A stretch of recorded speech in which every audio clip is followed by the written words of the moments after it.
And joining me now is Senator Brian Schatz. Senator, thank you for being here. I mean, you've been on the island. Can you just tell us what you saw and how dire the situation is from your view? Thanks for having me, Caitlin. And thanks to everybody across the country and across the world for caring so much about Maui and Hawaii.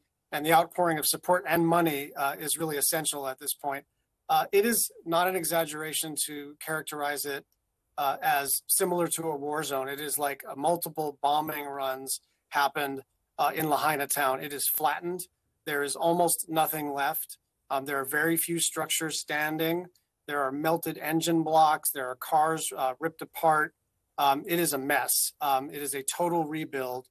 And there are people on West Maui that came out unscathed. Their homes are intact, and we're trying to restore electricity and telecommunications and vehicular access for all of them. But it is every bit as bad as the pictures. Do you think you've gotten to see the full extent of it? Because we are seeing the pictures, we're seeing the drone footage, but now that teams are going in there, do you think we'll have a fuller view of what's actually been hit in this?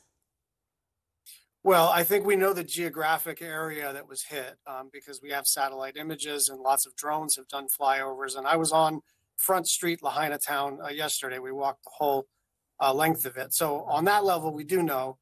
But it is also fair to say that we don't know the total mortality count because we're waiting on the FEMA experts and technicians who are arriving today to start searching individual structures that have been destroyed.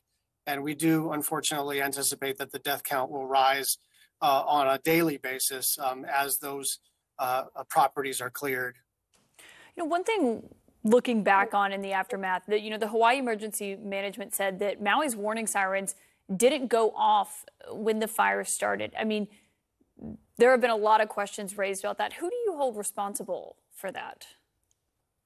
Well, I think there's going to be time for an after-action analysis and, if necessary, any accountability measures. But we have to understand, Hawaii is very well prepared for hurricanes. We've had Iniki and Eva, and of course, volcanic eruptions on Hawaii Island. We've had floods.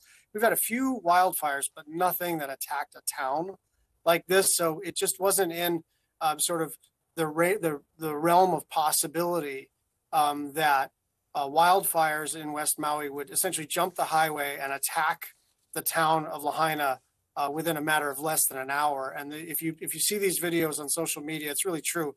People had to make very quick choices to evacuate, some of them just directly into Lahaina Harbor with their families, 5 people hanging onto a surfboard waiting for the Coast Guard. So there may be improvements that the Hawaii Emergency Management Agency or anyone else needs to look at making on a going forward basis. But this was really unprecedented. I do think this is likely to be the new normal with extensive droughts. That we need to be prepared for wildfires, not just in Hawaii, but across the country. But right now, we're still recovering. There is still, we haven't gotten the fire totally under control. We do not know the death count. Mm-hmm. And Lahaina town is also a toxic mess right now until we're able to clear the debris. Yeah, I mean, we're waiting to learn more about that, Senator.